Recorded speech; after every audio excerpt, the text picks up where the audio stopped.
next 8 years. But that all changed. In fact, everything changed on August 15th, 1929.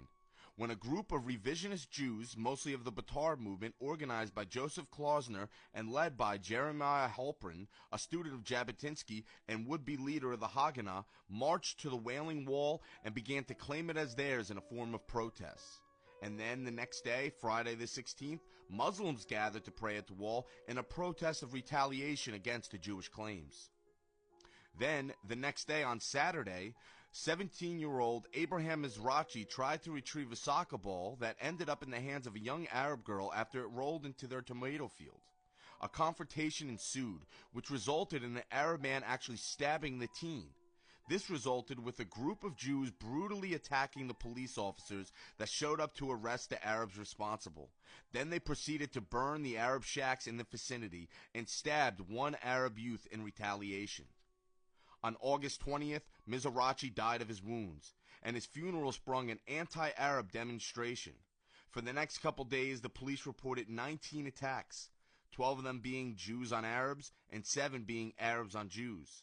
Then on the 23rd, Arabs flocked to Jerusalem to pray at Al-Aqsa Mosque, mainly in protest, carrying sticks and knives, and it was mostly on the assumption of, and rumors, that Jews were coming to protest the Temple Mount. By midday, a couple Arabs were found dead in the Jewish neighborhood of Meashim. This broke the final straw, and Arabs began the revolt.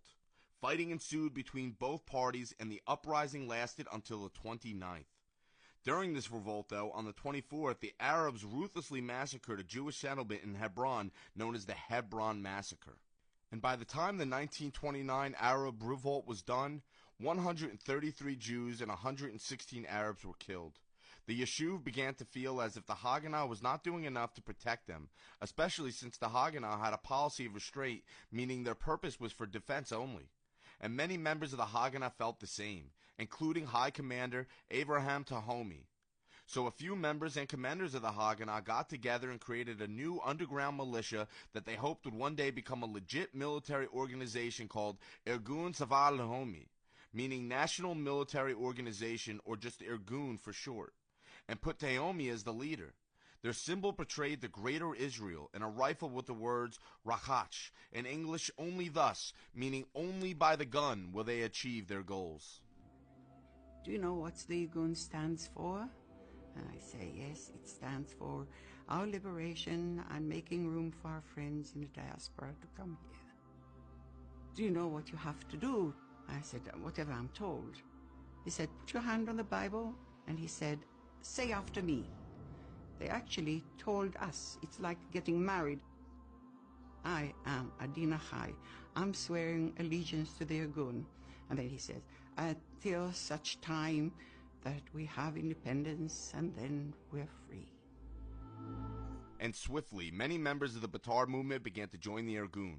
And it was around this time in 1931 that the Palestinian population grew past 1 million inhabitants, with now Jews covering 17% of its population. But by 1936, with the rise of Nazi Germany in Europe, the Jewish population doubled within 5 years. Because of this, the Arab population began to protest and revolt against the British for allowing this to happen to their homeland. And though you'll come to find out the Irgun hated the Brits just as much, if not more, than the Arabs, they saw an opportunity to shove the Arabs out of Palestine, so they joined the revolt on the side of the British. But nothing too sinister went on in that first year of the revolt. And by April 1937, a referendum was held to discuss the independent existence of the Irgun, since many of the Yishuv thought it would be better to have one organized paramilitary fighting. So Avraham Tahomi and about half of the members with their weapons merged back with the Haganah. Most of what was left in the Irgun were young members of Betar, and this is why and when Jabotinsky stepped in to take control of the Irgun, and he became supreme commander with Moshe Rosenberg as his high commander. You see, with Jabotinsky came his ideologies, and the day Jabotinsky became supreme commander with young, passionate Betar fighters was the day the Irgun's primary reason went from protecting and defending the Yishuv to conquering Eretz Israel. And right away, Zev Jabotinsky went to work. He had his Hatzorah and Betor organizations join forces with the Irgun, and they began to smuggle Jewish immigrants to the beaches of Palestine in order to disperse them into different Jewish settlements. All the while, he was calling for his evacuation plan, which called for millions of European Jews to illegally migrate to Palestine. And in March 1938, David Raziel took Moshe Rosenberg's spot as high commander, and this is when the terror campaign really got underway. Though many would argue that statement, since some believe the Irgun was terrorizing Palestine ever since their establishment, and rightfully so. In 1937 alone, they carried out approximately 10 terrorist attacks, in which a few were actually against the British, even though they were apparently on their side during the uprising. But with Jabotinsky as leader and Raziel as its commander, the Irgun became a completely different entity. In fact, when David took Moshe's position, he wrote an article in the underground newspaper By the Sword in which he coined the term active defense. He went on to explain how the Haganah alone will never find true victory, and how they must break the will and the spirit of their enemies, and said they must play defense by the way of offense in order to deprive the enemy the option of wanting to attack, and called this active defense. Between the years 1937 and 1939, during the revolt, the Irgun went on to kill 263 Arabs, but between July 5th and August 26th alone, the Irgun was responsible for 120 Arab civilian deaths by targeting and blowing up buses, cinemas, and marketplaces.